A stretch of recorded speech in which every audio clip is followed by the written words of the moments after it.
نو د نبی علیہ الصلوۃ والسلام د مازیګر مونځ په مسجد نبوي کې وکړو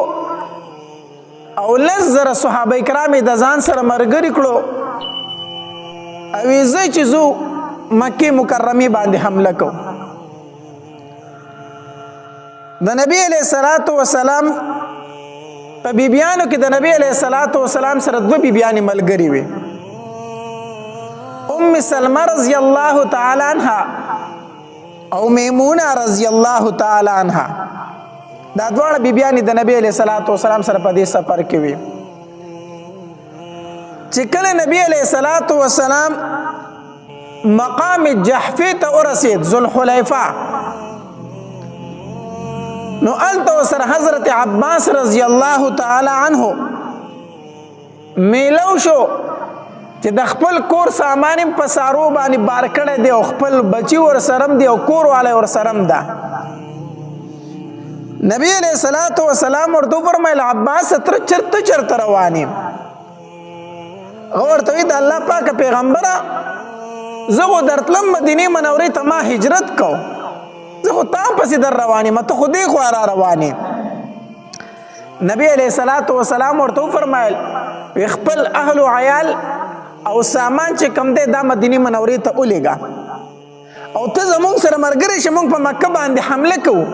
نو ته زمونږ سره جهاد له روان شه نو عباس رضی الله تعالی عنہ د دغه ځای نه د نبی علیہ الصلوۃ والسلام سره ملګری شو اصل کې د عباس رضی الله تعالی عنہ مخکې مسلمان شوی دا مخکې نه مسلمانو او د نبی علیہ الصلوۃ والسلام ته فرمایل وی زه مدینه منورې ته هجرت کوم درځم خو نبی علیہ السلام به منع کوي عباس ته مه راځه ته مکه کې پاتې شه خپل اسلام پټ د خلکو نه وساته دې دپاره چې موږ ته د مکې د خلکو خبر راکړي ته موږ پسې مه راځه نبی علیہ الصلوۃ والسلام عباس رضی الله تعالی عنہ د مقام جحفی نه ځان سره ملګری کوي زه ته زموږ ملګری شه چې ځو بیا مخکې تللی یو بل مقام دی چې هغې ته مقام ابوا ویلی شي چې هلته کله نبی علیہ الصلوۃ والسلام د خپلو صحابه کرامو سره ورسېدو نو هلته ورسره یو 3 تنه نور میلو شو د نبی علیہ الصلوۃ والسلام سره یو ابو سفیانو دا ابو سفیان نه دی دا بل ابو سفیان دی دا د نبی علیہ الصلوۃ والسلام د تره زوی دی ابو سفیان ابن حارث دا د نبی علیہ السلام د تره زوی دی نو یو ابو سفیان دویم عبدالله بن امیہ دا دو تنه د نبی علیہ الصلوۃ والسلام سره په مقام ابوا کې د نبی علیہ الصلوۃ والسلام سره دا دو تنه میلو شو یو ابو سفیان او دویم عبدالله ابن امیہ ما درته وی دا بل ابو سفیان دی دا د نبی علیہ السلام د تر زوی دی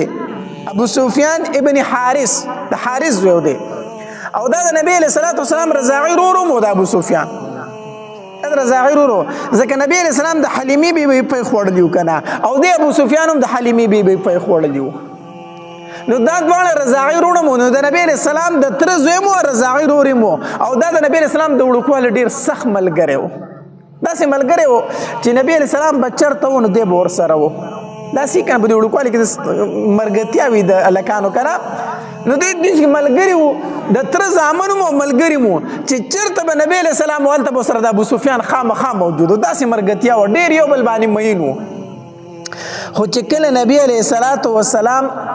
د پیغمبرۍ دعوه وکړه کنه نو د ټول نه سخت دشمني د ابو سفیان شو او داسې دشمن شو د نبی علیہ الصلوۃ والسلام چې د نبی علیہ السلام خلاف اشعار به جوړول بیا او ډمې به یې راوستې او هغه به یې ګډولې خلکو ته به یې وي چې تاسو دې پیغمبر له راځئ زه درته د هغې نه ښکلی مجلس لګومه زه درته د هغې نه ښکلی یو مجلس لګوم دې له ولې نه راځئ چې هغه خواله ځئ دومره د نبی علیہ السلام سخت دشمن و یا هغه چې د وړوکوالي ملګری و چې کله نبی اسلام د پیغمبرۍ دعوه وکړه بیا هغه چې د ټولو نه سخت بدترین دشمني دی شو د نبی علیہ السلام پس پکاوي کې به اشعار ویلو او حسان ابن ثابت رضی الله تعالی عنہ به بیا دله جواب ورکو د نبی علیہ السلام د طرف نه دا بل چې عبدالله بن امیہ دا د نبی علیہ السلام د خپلې د ترور زوی دا د عاتکې زوی و د عاتکه بنت عبدالمطلب د نبی علیہ السلام ترور و د پلار د طرف نه د پلار د طرف نه چې کومه د نبی علیہ السلام ترور وه د هغې زوی عبدالله بن امیہ د نبی علیہ السلام د خپلې سکه ترور زوی و خو دیم د نبی علیہ السلام ډېر سخت دشمن و. یو ځل نبی علیہ الصلوۃ والسلام د اسلام دعوت ورکو نو دی عبدالله ابن امیه ورته سوي ته ماته د اسلام دعوت راکړه چې زه پیغمبر یم. نبی علیہ السلام وی او زه الله رښتینی پیغمبر را لېږلم. دی عبدالله ابن امیه ورته وی که نه وی کو ته چېرته اسمان ته وخېږې زه درته ګورم چې ته اسمان ته روان یې او اسمان کې یو سوری وشي او ته په هغې کې ننوځې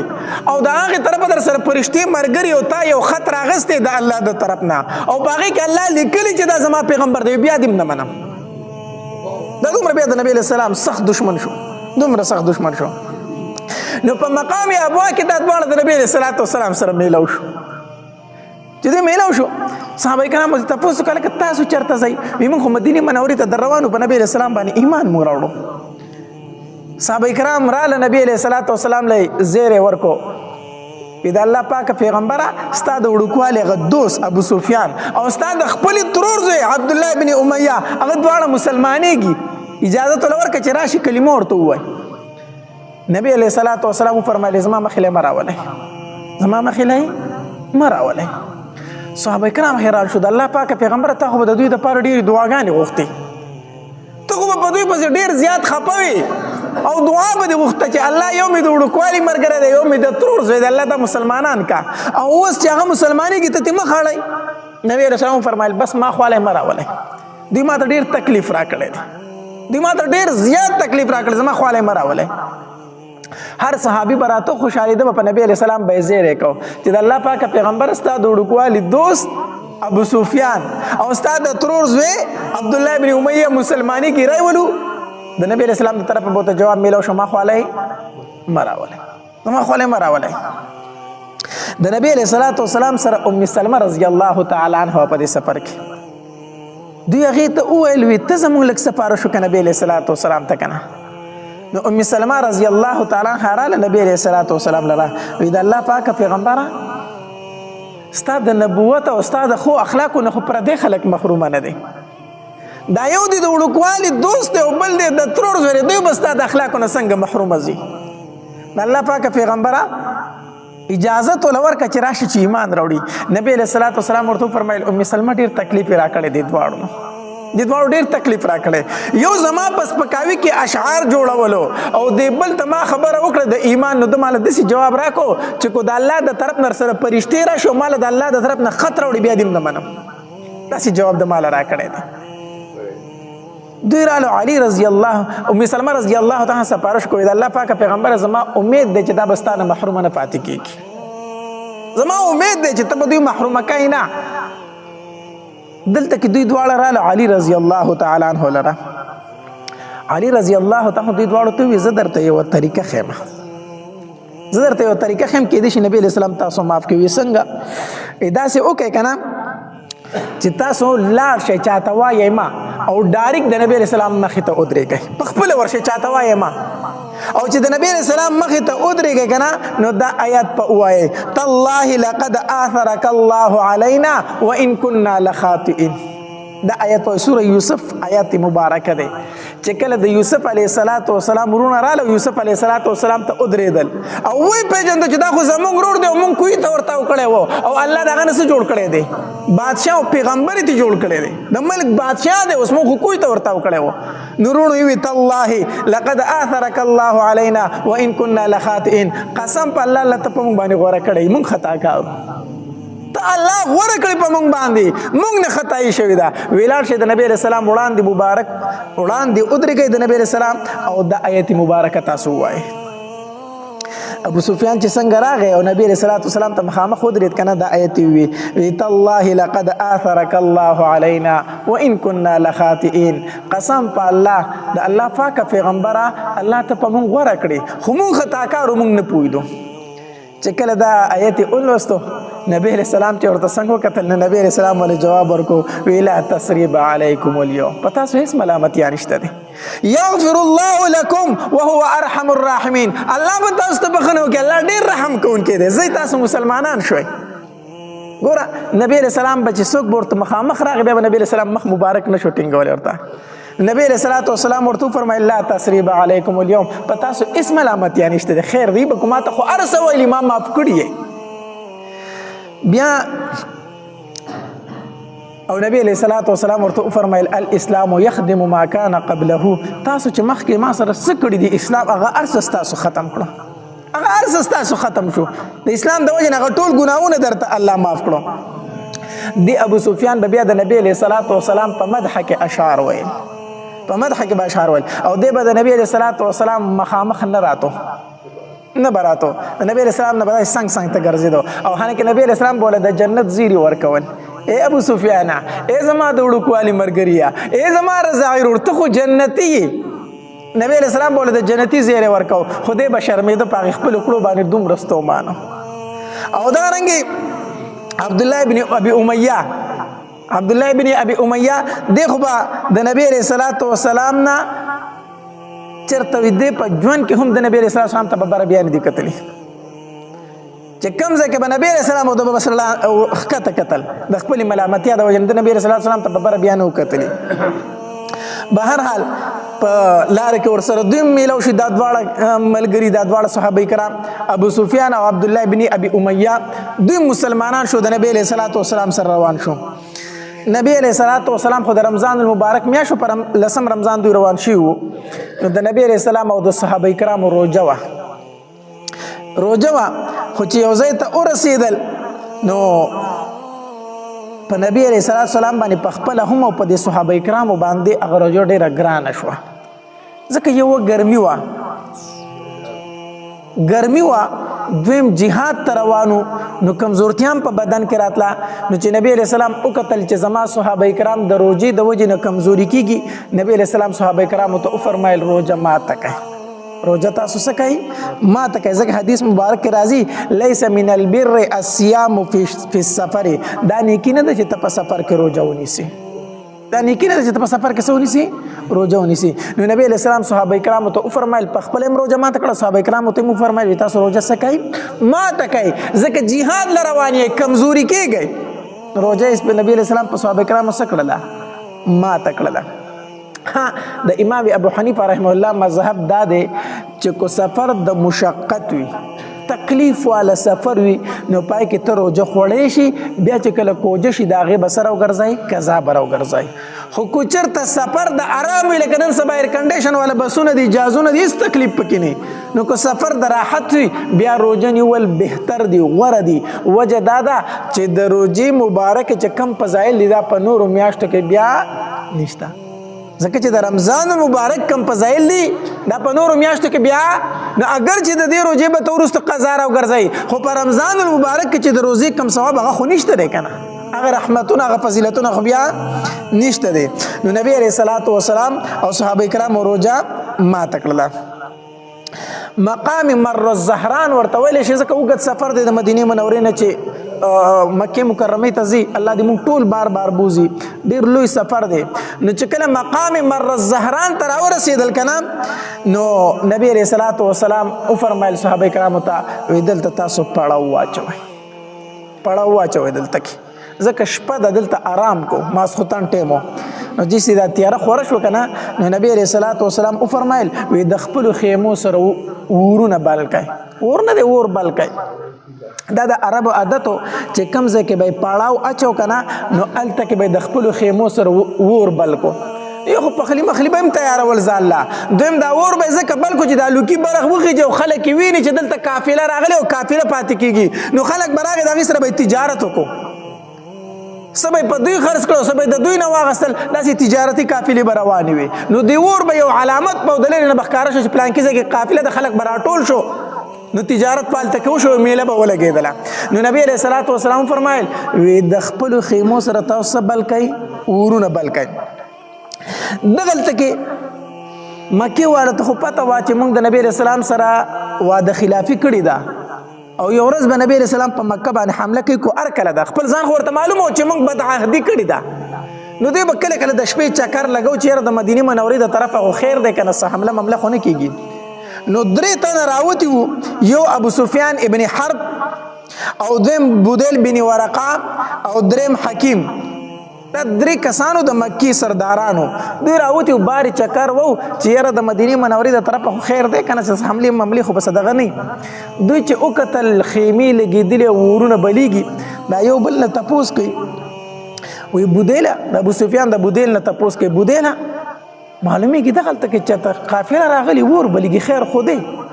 نو دا بودیل ورته وی دا د بنو خزاعه یو لښکر دی هغه دغلته تېرېږي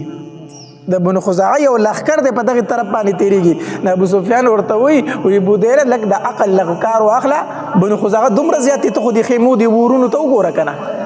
هغه دومره زیات دي هغه چېرته ډېر خلک دی ټول ملک د اور نه ډک دی وایي زه چې لږ تماشه وکړو خواله ورشو که نه چې لږ ورنږدې شو د نبي علیه السلام صحابه کرامو هغې چوکیداري کوله دا درې واړه یې ونیول ګرفتار یې کړو چې ونیول بس یو ابو سفیان یې ونیو دویم بودیل بن ورقه او دریم حکیم دا درې واړه یې ونیولو چې ونیول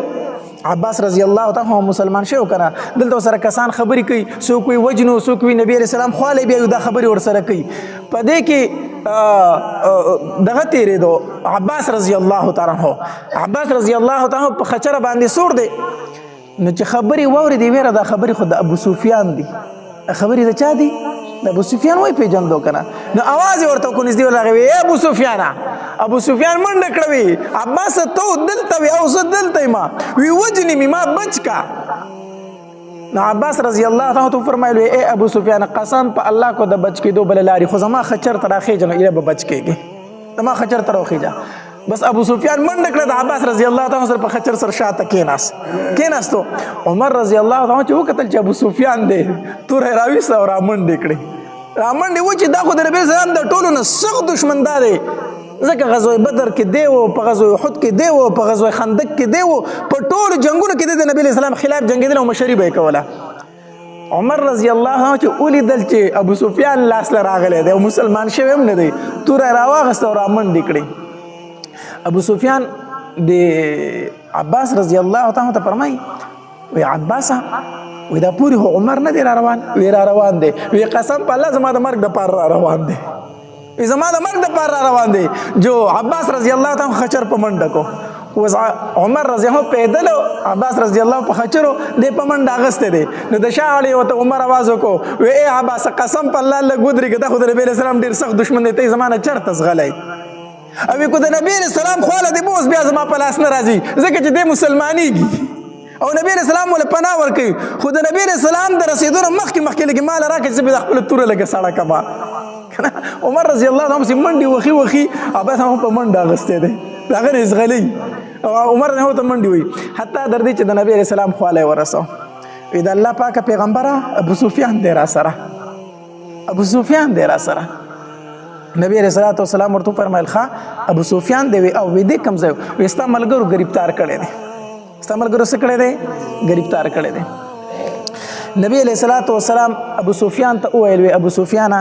ایمان راوړه زه درته اوس هم وایم ایمان راوړه اگر چې زما ډېر سخت دشمن یې اگر چې زما ډېر صحابه کرام ستا د لاسې شهیدان شوي دي خو اوس درلم دعوت در کوم ایمان راوړه ایمان راوړه حدیث مبارک کې راځي نبی علیہ الصلوۃ والسلام فرمایي وی د زرو کافرو قتل کول دا ما ته خوښ نه دي بلکې ما ته خوښ د یو تن مسلمانېدل دي زه دا نه خوښوم چې زر کافر دې قتل شي زه ډېره مینه د دې سره لرم چې یو کافر دې مسلمان شي د دې سره مینه لرم وی ابو سفیانه زه درته وایم چې مسلمان شه ابو سفیان نه مسلمانېدو انکار یې کوم هغه نور دوه ملګري چې کوم ورسره وو بودیل ابن ورقه او حکیم هغې خو ایمان نه راوړو خو نبی علیہ السلام ته څنګه مخامخ شو کلمه یې وویل مسلمانان شو خو د ایمان نه راوړو اوس عمر رضی الله تعالی ته سیټ ته ولاړ دی توره یې ایستلې ده وی د الله پاکه پیغمبره دی نه مسلمانېږي او داسې موقع بیا نه راځي زما دې تورې په حواله یې کا زما د تورې په حواله یې کا بار بار دا خبره کوي بار بار دا خبره کوي عباس رضی الله تعالی په عمر رضی الله تعالی پسې داسې سر راواړوله او ګرځېدو ته وی عمر غلی شه خو ستا د قبیلې سړی بیا به دې دا نه وویلي چې وژنه وای ګوره یو دغه ته وکړو وی که ستا د خاندان او ستا د قبیلې سړی بیا به دې دا نه وایي چې وژنه مئ خو دا زموږ د قبیلې سړی دی ځکه بار بار وایي چې وژنه مئ عمر رضی الله تعالی داسې عباس رضی الله تعالی ته وکتل وی عباسه وی زما پلار خطاب نه دی خطاب وی قسم په الله چې ستا په ایمان زه څومره خوشحاله شویم که نه که دومره زه د خپل پلار په اسلام هم خوشحاله شوی وي وی چې زه خبر شم چې عباس مسلمان شو وی ما ته دومره خوشحالي رااله کو خطاب مسلمان شوی زما پلار زه دورونه خوشحالېدم وی وجه دا ده که نه چې ته د نبی علیه السلام تری او ستا په ایمان باندې نبی علیه السلام ډېر خوشحاله شو نو چې ما وکتل چې د نبی علیه السلام تره مسلمان شو او نبی علیه السلام خوشحالېده که نه وی ما ته هغه خوشحالي ډېر محبوب ده وی زما زړه خو داسې دی نور چې ته راته څه وایي نو هغه راته وایه نو زه دې د دې وجې نه وژنم چې دا زما د قبیلې نه دی زه دې د دې وجې نه وژنم چې دا د نبی علیه السلام ډېر سخت دشمن دی نبی علیه السلام عباس رضی الله تعالی عنه فرمایل وی عباس د خپلې خیمې ته بوځه هلته به شپه وکړي د ابو سفیان ځان سره بوځه هلته به شپه وکړي که دا صحابه کرام یې ګورې پرېږدي نه نو ده ځان سره بوست خپلې خیمې ته نو عباس رضی الله تعالی د ابو سفیان ته دعوت ورکوي وایي ابو سفیان مسلمان شه ټول عمر مو ګټو ته او لوټو ته او بوټو ته سجدې وکړې څه یې راکړو بوتانو ته سجدې وکړو څه خو تې ومونتل مسلمان شه او تا تم پته ده چې دا رښتینی پیغمبر دی او ما تم پته ده چې زما دا وراره رښتینی پیغمبر دی ولې په ایمان نه راوړي ابو سفیان ورته په جواب کې څه وایي عباس ډېره ښه پته راته ده چې رښتینی پیغمبر دی ښه راته علم دی ولې نه پوهېږم چې رښتینی پیغمبر دی وی ولې ایمان نه راوړي مړه وي څنګه ایمان راوړم غیرت راله اجازت نه راکوي غیرت لره اجازت نه راکوي زه اوس په دې ایمان راوړم دا خلک به څه وایي زموږ د پښتو غیرت دی که نه زموږ د پښتو غیرت دی مړه وایي دا کروړ مې دې پسې نورې تاوان شي خو دا کار نه کومه زموږ د پښتنو دا غیرت دی که نه ته به یو سړي ته په جرګه کې سوال کوي منت کوي دا به ورته ومو چې لکه ستا پکې پیدا دا کار ولې نه کوي مولي صاحب د پیدې نه زما دې پسې یو کروړ نورې تاوان شي خو نه یې کومه نه یې کومه ولې لکه بس ما له غیرت دا اجازت نه راکوي نو هغه د هغې دا هغه د جاهلیت غیرت و د جاهلیت غیرت و وی ښه راته پته ده چې رښتینی پیغمبر دی رښتینی پیغمبر دی وی ایمان ولې نه راوړې مړه نو زه په دې خلکو سره سترګې څنګه مخامخ کوم چې زه په دې ایمان راوړم په دې ایمان راوړم به هر حال عباس رضی الله تعالی قایل نه کو په دې خبره باندې په دې خبره قایل نه کو چې ایمان راوړم سهار شو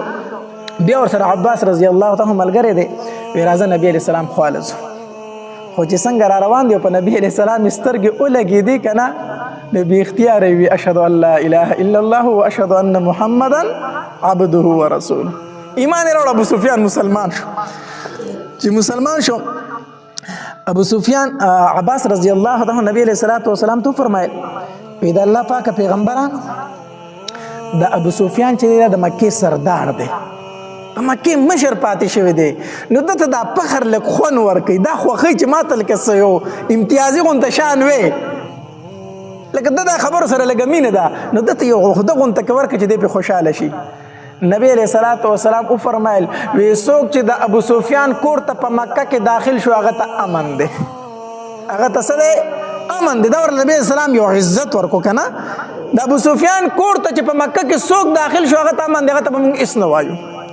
ابو سفیان ورته وایي د الله پاکه پیغمبر زما کور خو دومره دی نه چې ټول خلک پکې داخل شي خو لږ کسان به داخل شي هغه نور به چېرته ځي نو نبی علیه السلام وفرمایل وی څوک چې حرم ته داخل شو هغه ته هم امن دی هغه ته به موږ څه نه وایو د الله پاکه پیغمبر حرم خو هم دومره غټ نه دی ټولې مکې خلک خو پکې نه راځي ته بس خلک داخل شي نو بیا دا نورو نبی علیه السلام وفرمایل وی چا چې په ځان پسې د خپل کور ور بند کو هغه ته هم امن دی هغه ته هم څه دی هغه ته به هېڅوک نه وایي که ایمان راوړي او که نه راوړي خو چې په ځان پسې د کور ور بند کړو دته به صحیح امن وي ابو سفیان اوس خبره لږ ټیک شو چې خلک د په ځان پسې د ورونه بند کړي که نه که ایمان راوړي او که نه راوړي ورونه دې بند شي امن به ورته څه شي حاصل شي به هر حال نبی علیه الصلاة والسلام بیا نبی علیه السلام عباس رضی الله تعالی فرمایل وی د ابو سفیان یو غونډکۍ ته وخېجوه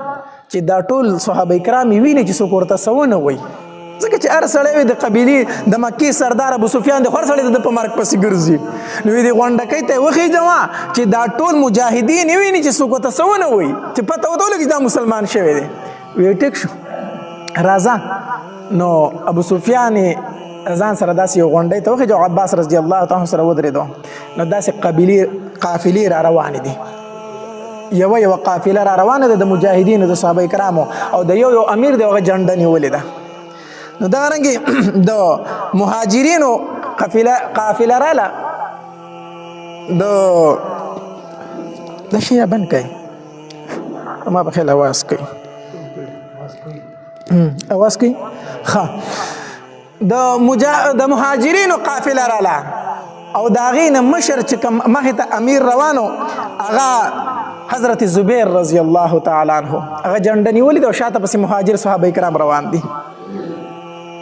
بل قافله د مجاهدینو داسې راله او مخکې د یو امیر روان دی سعد بن عباده رضی الله تعالی عنه. دا قافله د انصار وه، انصار د مدینې منورې چې کوم صحابه کرامو دي مجاهدینو قافله را روانه وه، مخې ته یو تن روان دی جنډه یې نیولې ده سعد بن عباده رضی الله تعالی عنه. خو چې دا سعد بن عباده رضی الله عنه د ابو سفیان په خوا تېرېده که نه او ده ته یې داسې وکتل، هغه ته خو پته وه چې دې سړي زموږ پیغمبر ته ډېر تکلیفونه ورکړي دي، نو په ډېر جذبه کې راغی نو چغې وویله وی الیوم یوم الملحمه، نن به د جنګ ورځ ده د جنګ موږ به نن غوښې پرې کوو. الیوم یوم الملحمه، نن د جنګ ورځ ده ته به ګورې چې موږ نن څنګه جنګ کوو. ابو سفیان ویرېدو وی دا څوک دي؟ عباس رضی الله تعالی تپوس وکړو وی دا انصار دي که نه؟ وی دا خو ډېر غصه دي، دا خو ډېر غصه دي. په دې کې کتل چې بله ډله را روانه ده، په هغې کې هغه کسان روان دي چې ټولو اسلحې اچولي بس داسې را روان دي. نو ابو سفیان داسې ویرېدو، د عباس رضی الله تعالی تپوس کوي عباس دا څوک را روان دي؟ وی دا انصار او مهاجر شریک را روان دي. نو دا خو ډېر لوی قافله نه ده، دا خو ډېر خلک نه دی. په دې کې نبي علیه السلام هم را روان دی، په دې قافله کې نبی علیہ السلام هم را روان دی. نو چې نبی علیہ السلام داسې تېرېده که نه نو د ابو سفیان ورته آواز وکړو وی ای محمد صلی الله علیه وسلم، وی تا د خپلو صحابه کرامو ته حکم ورکړی دی چې خپل خاندانونه پې قتل کړي، د مکې خلک ټول قتل کړي. نبی علیہ السلام فرمایل نه ما خو دا حکم نه دی ورکړی چاته چې تاسو مکې خلک قتل کړئ. نو دا ما ته سعد بن عباده څه ووي؟ وی څه وي؟ وی هغه وایي چې الیوم یوم الملحمه، نن خو د جنګ ورځ ده. نبی علیہ الصلوۃ والسلام فرمایل وی د سعد بن عباده نه جنډه واخلئ، د سعد بن عباده نه جنډه واخلئ، خیر بل چاله مو ورکوئ، د هغه قیس چې کوم زوی دی هغه له ورکئ، د هغه زوی له دا جنډه ورکئ، خو د ده نه جنډه واخلئ، د هغه زوی له جنډه ورکړه. چې ابو سفیان کله مسلمان شو نو دی د نبی علیہ الصلوۃ والسلام نه مخکې مکې ته ځان را ورسو، مکې ته راغی او په مکه مکرمه کې مسجد حرام ته داخل شو. هلته یو آواز وکړو وی ای د مکې خلکو، نبی علیہ الصلوۃ والسلام په مکه مکرمه باندې حمله کوونکی دی، مکې ته را روان دی، خو مقابله ګوره هیڅ څوک ونه کوي، دغه مقابله څوک نشي کولی. وی څوک چې بیت الله شریف ته راغی هغه په امن کې دی، څوک چې زما کور ته داخل شو زه مسلمان شیم هغه هم په امن کې دی، او چا چې په ځان پسې د کور دروازه بنده کړه دی هم په امن کې دی. نبی علیہ السلام دته څه نه وایي، خو د نبی علیہ السلام مقابله ګورئ مه کوئ، د نبی علیہ السلام مقابله نشئ کولی. کو چا مقابله د نبی علیہ السلام په دې ورځ وکړه ځان به هلاک. ابو سفیان دا اعلان وکړ، بیا راغی خپلې ښځې لره، د ده د ښځې نه هنده نوم و، هغه هنده چې کوم د حمزه رضی الله تعالی عنه په زړه باندې چکونه لګولي وو، هغه هنده د ښځه و د ابو سفیان. دی راغی وی هندي مسلمانه شه، په دې کې ستا کامیابي ده، او که مسلمانه نه شوې نو ګوره بچ کېده دې نشته دی. دا بهر ته ووته وي زما په دې خاوند باندې څه چل شوی، دا دې کمې خبرې کوي، دا ده څه د لیونتوب خبرې شروع کړي دي. هغه ورته بس ما چې درته څه ووینو هغه مې درته وویلو. نبی علیہ الصلوۃ والسلام چې مکې ته څنګه داخلېدو نو د څلورو واړو د طرف نه کسان را داخل کړو، د یو طرف نه پخپله راغی او د دریو طرفونو نه داسې لښکرې مقرر کړي وي چې تاسو به د پلانکي طرف نه راشئ، پلانکي طرف نه. خالد بن ولید رضی الله تعالی سره هم لښکرو د ته وي ته به مکې ته د لاندې طرفه را داخل شي، او هغې طرف نه یره وه د جنګ، ځکه خالد بن ولید رضی الله تعالی ته وویل وی ته به د دغې طرف نه راشي. نبی علیہ الصلوۃ والسلام او دا یې وویلو، صحابه کرامو ته یې وفرمایل وی هیڅ چا ته به څه نه وایئ، هیڅ چا سره به جنګ نه کوئ، خو که چېرته یو سړی په تاسو باندې حمله کوي او ستاسو سره جنګ کوي بیا به یې مقابله کوئ. دا یې ورته وویل.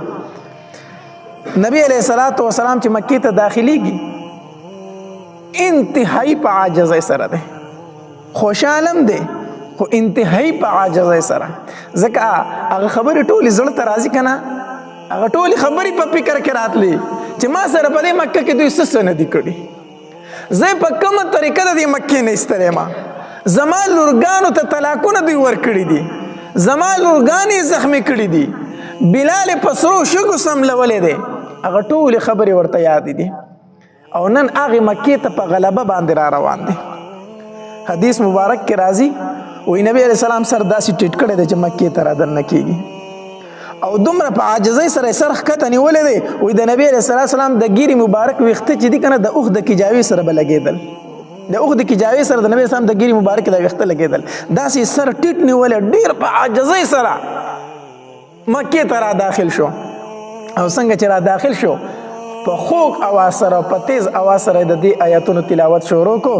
انا فتحنا لك فتحا مبینا او د سوره نصر تلاوت شروع کو اذا جاء نصر الله والفتح ورأيت الناس يدخلون في دين الله افواجا دا سوره په تیز تیز اواز باندې وایي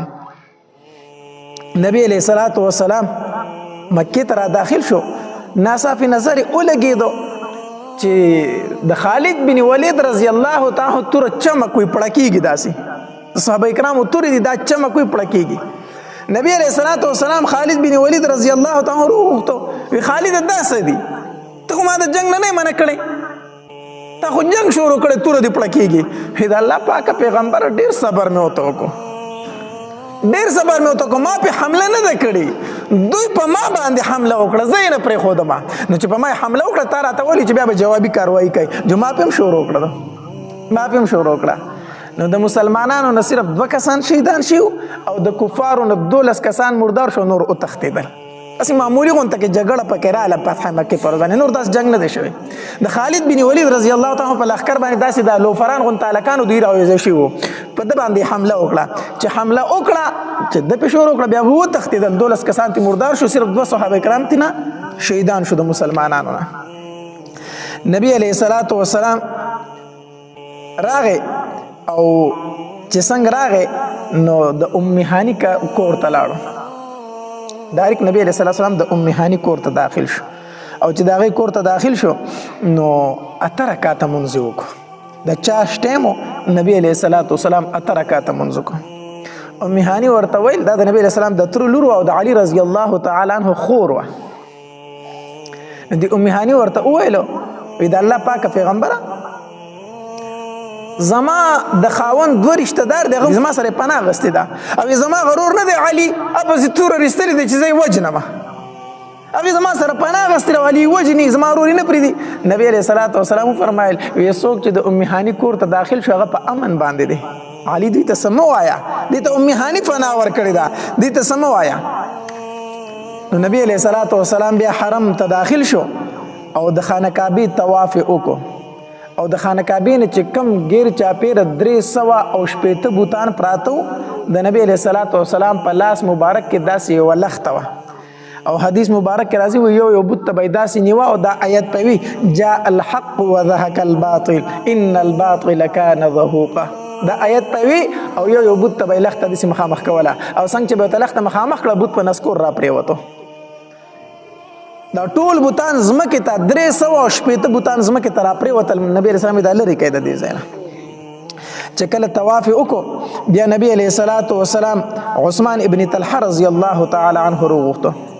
عثمان ابن طلحه رضی الله تعالی عنه هغه صحابي دی چې د ده سره به د بیت الله شریف چابیانې وي بهرحال دغه ټایم کې لا مسلمان شوی نه و نو بیا نبي علیه الصلاة والسلام عثمان ابن طلحه راوغوښتو او عثمان بن طلحه ته وی ماله د خانه کعبې چابیانې راکړه چابیانې ترې واخیستې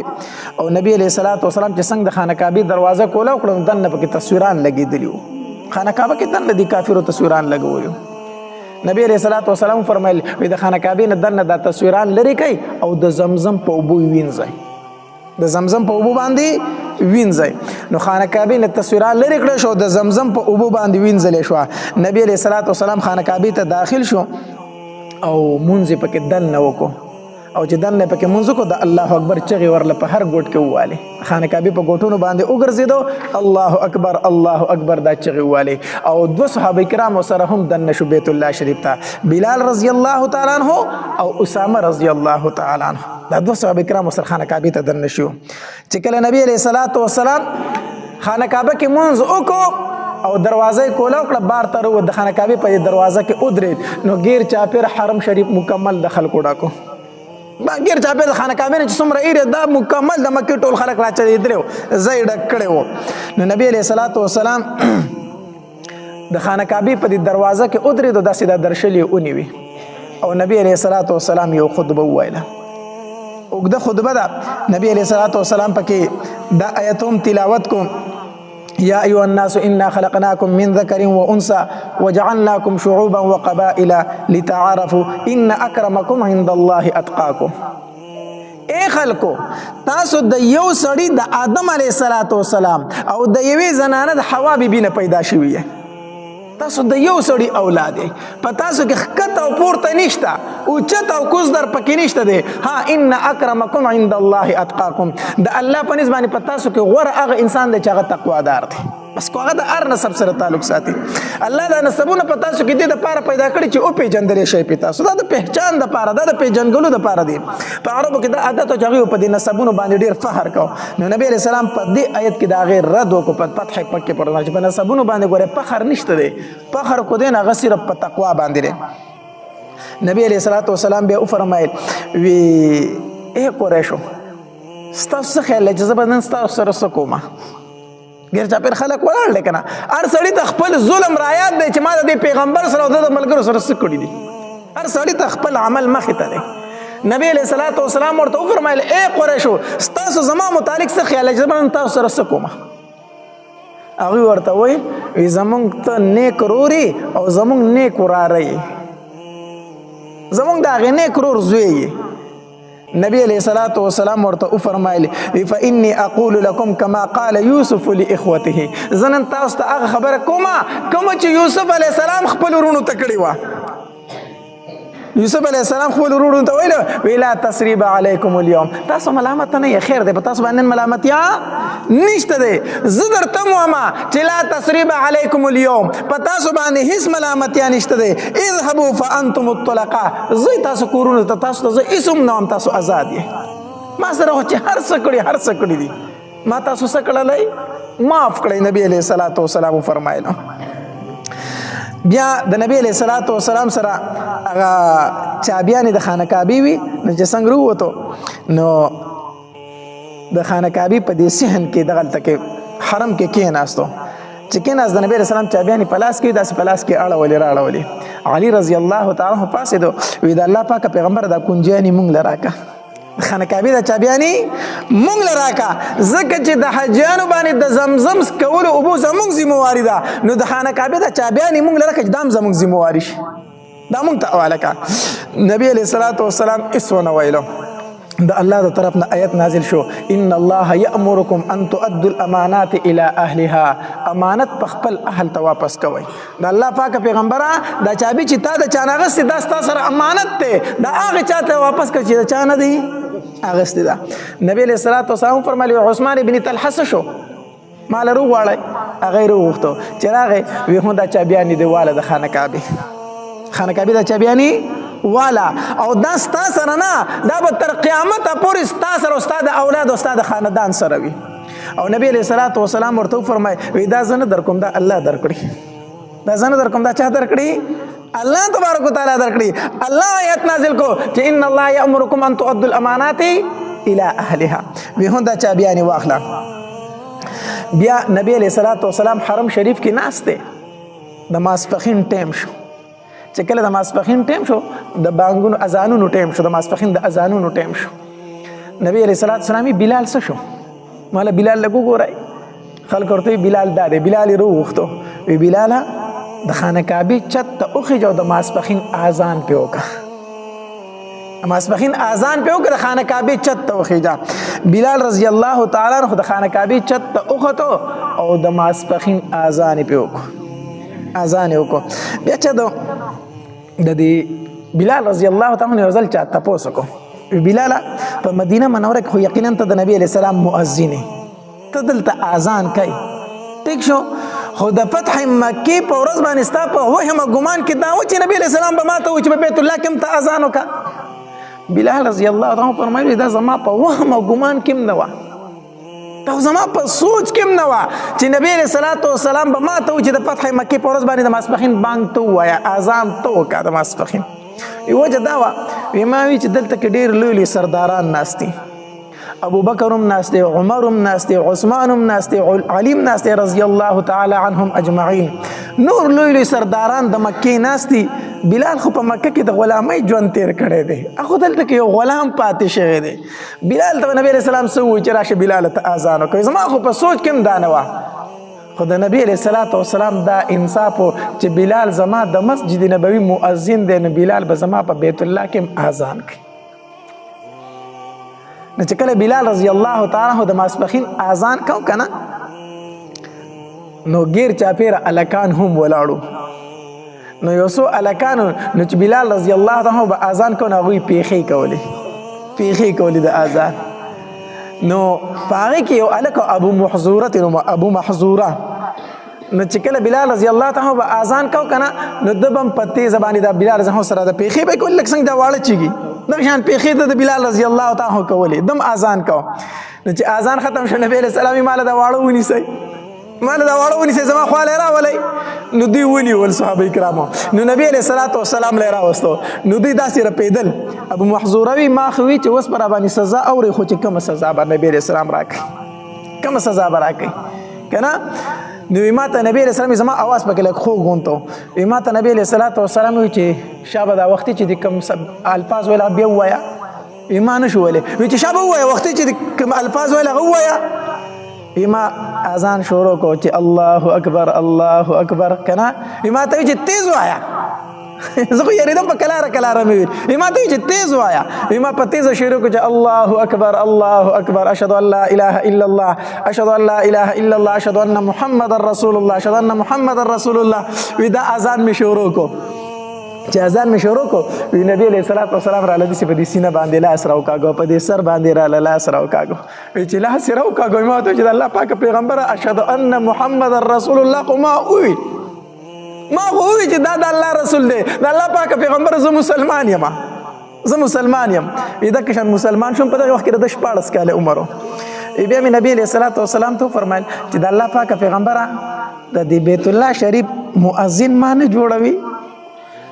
د دې خانه کعبې مؤذن ما نه جوړوي چې زه به دا اذان دلته کوم. وی نبی علیه السلام د مکې چې کوم تن ګورنر مقرر کو، هغه ته وویل چې ابو محظوره به دلته کې مؤذن وي، اذان به دی کوي.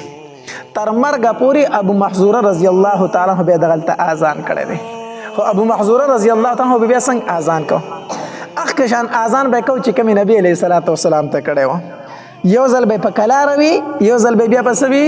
په تیزه وي، ځکه چې دی یېرېده که نه د په کلاره کراره وي. وی اشهد ان محمد رسول الله، نبی صلی الله تیز ووایه چې بیا یې په تیزه وي. نو دوی زما اذان هم دغه شان دي، دغه بیا دغه شانتي اذان، یو ځل به په کلاره وي، بل ځل به بیا په څه وي، په تیز اواز سره ویلو. نو تر مرګه پورې ابو محظوره رضی الله تعالی عنہ بیا د خانه کعبې سو مؤذن و. دی پکې دغلته مسلمان شو. بیا نبی علیه الصلاة والسلام د خانه کعبې نه ماسپښین مانځه نه وروستو بیا طواف وکړو، او چې طواف وکړو نو صفا غونډۍ ته لاړ، او صفا غونډۍ باندې نبی علیه الصلاة والسلام ودرېد او خانه کعبې ته یې مخ کو، او ډېرې دعاګانې وغوښتې، ډېر دعاګانې. اوس هم طریقه ده که نه، الله دې مونږ ټول حج او عمرې له بوځي چې د خانه کعبې نه طواف وکړي که نه، نو بیا به 2 رکعته مونځ وکړي. چې مونځ دې وکړو بیا به د زمزم اوبه ښه ډېرې وڅکي. نو چې د زمزم اوبه دې وڅکلې نو بیا به صفا غونډۍ ته لاړ شي. نو چې د صفا غونډۍ ته لاړ شي نو هلته به ودرېږي. خانه کعبه بالکل مخامخ ته، داسې حجر اسود طرف بالکل مخامخ دی چې صفا غونډۍ باندې ودرېږي. نو طریقه دار هلته ودرېږه او خانه کعبې ته ګوره او د الله نه دعاګانې غواړه. ښه ډېرې دعاګانې وغوښتې. د هغې نه وروسته بیا د صفا او مروه په منځ کې سعی شروع کړه. دا اوس هم طریقه ده. نو نبی علیه الصلاة والسلام چې د صفا غونډۍ ته لاړ، خانه کعبې ته یې مخ کو او ډېرې دعاګانې وغوښتې، ډېرې دعاګانې وغوښتې. نو چې نبی علیہ السلام دعاګانې وغوښتې نو په انصارو کې یو انصاري صحابي آواز وکړو وی د الله پاکه پیغمبر خپل کلی د فتح شو خپله علاقه د فتح شوه اوس خو به ته په مکه کې پاتې شي او موږ به پرېږدې نو دا د انصار صحابه مینه و د نبی صاحب سره د الله پاک پیغمبر تا خو خپل کله فتح کوم مکه کنه اوس خو به ته د خپل خاندان سره دلته پاتې کېږي مونږ به پرېږدي مونږ به داسې یوازې ځو نو نبی علیه صلات وسلام چې ورته دغه اواز واورېد که نه نبی علیه صلات وسلام ورته وفرمایل وی ای انصار واورئ زما ژوند هم ستاسو او زما مرګ هم ستاسو زه په ژوند باندې هم ستاسو سره یم خو زه به د مرګ باندې هم ستاسو سره یم یاره دا خبره چې انصار واورېده که نه ټیک شو د هغې د خوشحالۍ صحت نه په دغې موقع کې چې نبی علیه السلام خو موږ سره واپس مدینې منورې ته ځي ډېر زیات خوشحاله شو په دې باندې انصار صحابه بیا نبی علیه الصلاة والسلام بیعت شروع کړو بیعت شروع کړو د صحابه کرامو سره راتله او مسلمانېده به صحابه کرام نبی علیه الصلاة والسلام د صحابه کرامو سره د سړو سره بیعت وکړو بیا د زنانو سره د بیعت نمبر شروع شو زنانه براتلی مسلمانی دی به د نبی علیہ الصلوۃ والسلام سره به بیعت کو د زنانو د بیعت دوه طریقې وي د نبی علیہ الصلوۃ والسلام سره یو طریقه دا و داس یو صادر به نبی علیہ الصلوۃ والسلام له وروړی شو نبی علیہ السلام به د صادر یو طرف ونیو زنانو به د صادر بل طرف ونیو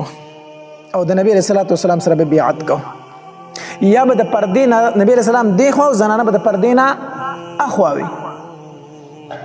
نبی اسلام به بیعت اغستو او یو طریقه پکې دام ذکر شوی دا چې نبی رسول الله سلام به یو لوخه د اوبو وغوښتو پای کې به خپل لاس کې خودو بیا به غلوخه زنانه ولولې غوي به په اوبو کې خپل لاسونه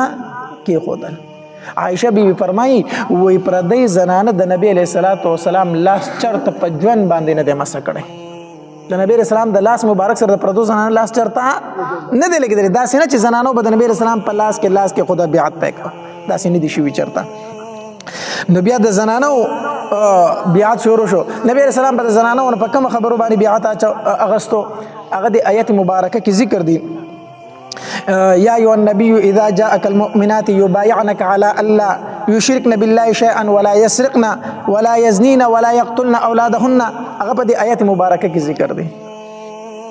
نو چې کله نبی علیہ الصلوۃ والسلام د زنانو سره بیعت کو کنه نو د ابو سفیان خزه په کمر علی هنده پکې مراله دا مسلمانی ده خو دې په مخ باندې کپڑا چولی او پرده کړي و دا ډیره زورور زنانه او مخ پټ کړي و وی مخ زکه پټ کړي کوي نبی علیہ السلام ز او په جندم نو زما اسلام نه قبليږي ځکه چې ما د نبی علیہ الصلوۃ والسلام د اتر سره ډیر ظلم کړي دي ما حمزه ډیر په بی دردی باندې شهید کړي دي ما د حمزه د اندامونو نزال امیل رخ کړي او غاړي ته مې چولې او غړېدلې وسره ما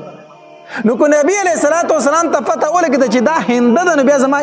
اسلام نه قبلې نبی علیہ السلام نو مخ پټ کړي و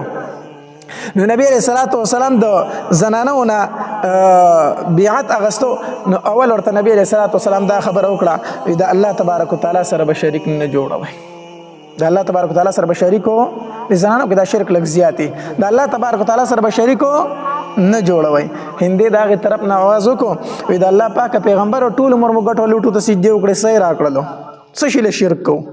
نه کو نن بعدو ټول عمر خو زرونه ټټ کړی دي نو سې راکړي سیندي راکړي نه کو نن بعد نبی رسول الله حیران شو چې ډیره تیز زنانه ده بیا ورته نبی رسول الله والسلام او فرمایلو وی خپل اولاد به نه قتلوي خپل اولاد به نه قتلوي مونږ خو نه قتلو مونږ واړه را لوی کړو په جنگ بدر کې را لتام لکړلو نبی علیہ السلام بیا ورته غوونه کو بیا ورته نبی علیہ الصلوۃ والسلام فرمایل وی زنا به نه کوي زنا به نه کوي وی د الله پاک پیغمبر چرته شریف خزي زنا کوي دې شرط لګول ته به ضرورت نشته دی دې ته به ضرورت پاک دامن خزه او شریف خزه به چرته زنا کوي چې ته موږ زنا به نه کوو موږ زناونه نه کوو نبی علیہ السلام حیران دي چې دا څنګه زورور زنانه راغلي زور ته خبره کوم ماته جواب هم راکړي بیا ورته نبی علیہ الصلوۃ والسلام فرمایل بهتان بنه لګوي او دا ټیک خبره ده چې بهتان ډیره غلطه خبره ده هندي ورته وي حضرت ډیره خپل اصلاحي خبره وکړه بهتان ډیر غلطه خبره ده بهتان به چرته موږ په بل نه لګو بیا ورته نبی علیہ الصلوۃ والسلام فرمایل وی غلا بنه کوي غلا نه کوي نو هندي ورته راي طرف نه आवाज کو وی زما خاون ابو سفیان لکشم د مال پیسې نه راکړي نو که زه په پټه داغه د پیسو نه لګزان لراله نو د دې اجازه پي شوم د مال خرچې له پیسې نه راکوي خو که زه د هغه د پیسو نه به قدر ضرورت رالم نو ما ته به اجازه دي نبی علیه الصلاة والسلام پوه شو چې هغې وي زما خاوند ابو سفیان او نبی علیه السلام پوه شو چې دا هنده ده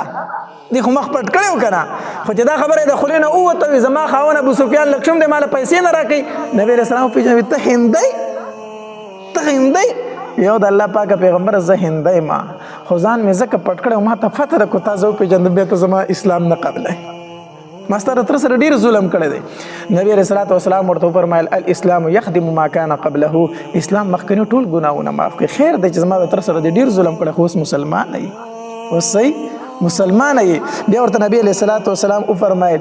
او بقدر ضرورت تې نه ځان له راغستی شي د خاوند د پیسو نه بقدر ضرورت ډېر به تې نه رالې او ځان له د ضرورت مطابق سامان راغستی شي الله بیا نبی علیه الصلاة والسلام مکی ښکته حرم ته راکوز شو دویمه خطبه یې وویله چې کله نبی علیه الصلاة والسلام دویمه خطبه وویله په دې کې یو صحابي پاڅېدو وی د الله پاکه پیغمبره موږ مدینې منورې ته تللي وو او دې د مکې مشرکینو زموږ په کورونو قبضې اچولي دي نو مال خو زما کور پکار دی مال زما کورو پکار دی هغه د ابو سفیان یې خرڅ کړی په چا باندې نو مال هغه کور پکار دی نبی علیه الصلاة والسلام ورته په غوږ کې داسې خبره وکړه چې خبره ته وکړه دی غلی کېناست هېڅ یې ونه وي بیا مطالبه ونه کړه بیا ته نه چا تپوس وکړو وي تا ته نبي علیه السلام په غوږ کې څه ووي ما ته نبی علیه الصلاة والسلام په غوږ کې دا وفرمیل که نه چې غلی شه خو دا دې پرېښود الله به د دې په بدل کې تاله په جنت کې کور درکړي خو دا کور دې پرېښود الله به درله په جنت کې څه درکړي کور ما نبي علیه الصلاة والسلام ته وفرمیل چې الله پاکه پیغمبر دا مې پرېښی دی خو ماله په جنت کې کور ماله په جنت کې کورو بس چې څومره مهاجر صحابه کرام هغوی دا خبره واورېده وی د الله پاکه پیغمبره موږ خپل کورونه دوی ته پرېښي دي خیر دی که دوی خرڅ کړي دي کو قبضې پې اچولي موږ ورته څه کړي دي پرېښي دي صحابه کرامو پرېښودل بیا نبی علیه الصلاة والسلام عامه معافي وکړه وی تاسو ټول معاف یئ خو یو څو کسانو چې د هغې متعلق نبی علیه الصلاة والسلام وفرمیل وی دا خو چې کم ځای ومونتل دا قتل کوي یو څو کسان داسې دوی ته معافي په فتح مکې ورځ باندې نه وه نبی علیه الصلاة والسلام وفرمیل وی دوی خو چې کم ځای کې ومونتل دوی قتل کوي په هغې کې یو د ابو جهل زوی عکرمه رضی الله تعالی عنه هم موجود و عکرمه دې موجود دا ګوره پلار خو ابو جهل د نبی علیه السلام ډېر سخت دشمن خو دا زوی هم د نبی علیه السلام ډېر سخت دشمن و ده هم د نبی علیه السلام ډېر سپکاوی کو نو نبی علیه السلام یو څو تنه ښودلي وو وی که دا خو کم ځای ولیدل دا قتل کوي په هغې کې یو څوک عکرمه نو چې عکرمه دا خبره واورېده چې زما د مرګ حکم نبی علیه الصلاة والسلام کړی دی دی د مکې نه وتښتېد د مکې نه وتښتېدو لاړ مدین ته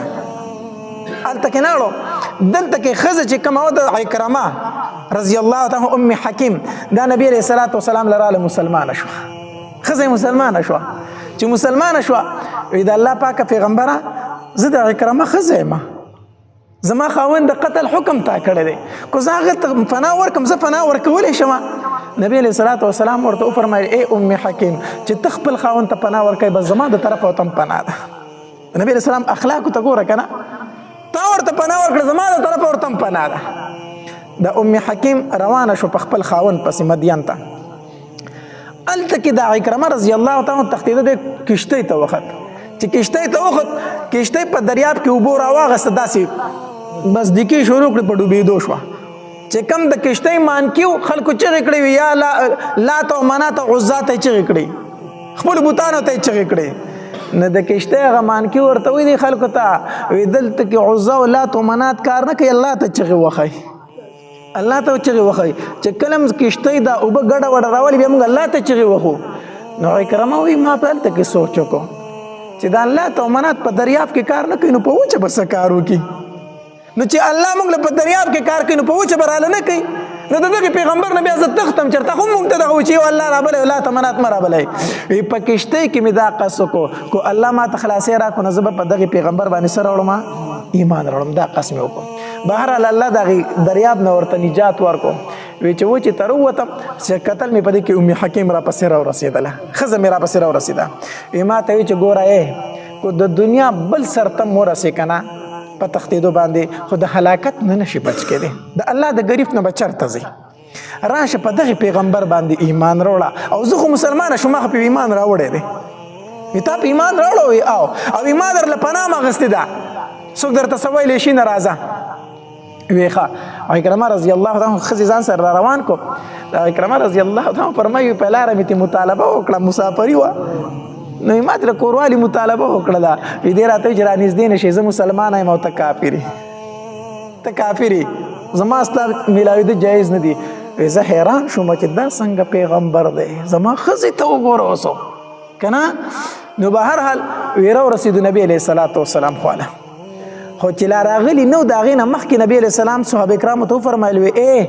عکرمه را روان دی د ابو جهل زوی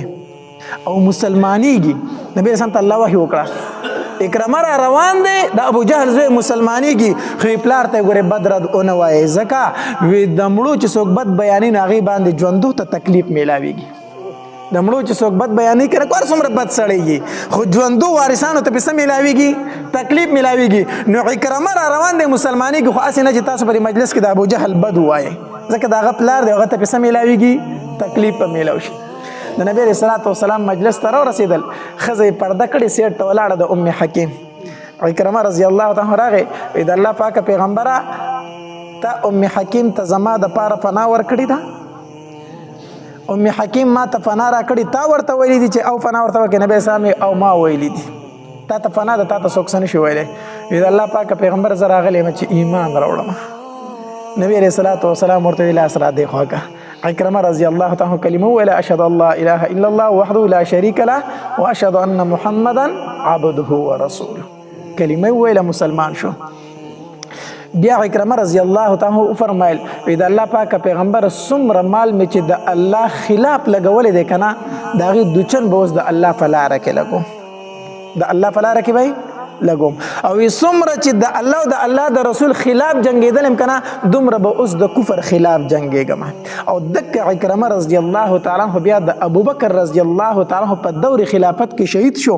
او چې کله جسم مبارک یې وکتلی شي نو د نیزو د غشو اویا زخمونه پې موجود دا د ابو جهل زوی دی بیا مسلمان شوی دی دې وجې نه یو ځل نبي علیه الصلاة والسلام ام سلمه رضی الله تعالی فرمایي وی ما ته یو ځل نبي علیه الصلاة والسلام وفرمیل چې ام سلمه خبرې وی ما وی چې نه وی ما په خوب کې ابو جهل دپاره په جنت کې یو غونچک ولیدو نبی علیه الصلاة والسلام راته وفرمیل چې ما د ابو جهل دپاره په جنت کې یو غونچک د میوې ولیدو چې کله عکرمه مسلمان شو نبی علیه الصلاة والسلام وفرمیل چې غونچک د میوې عکرمه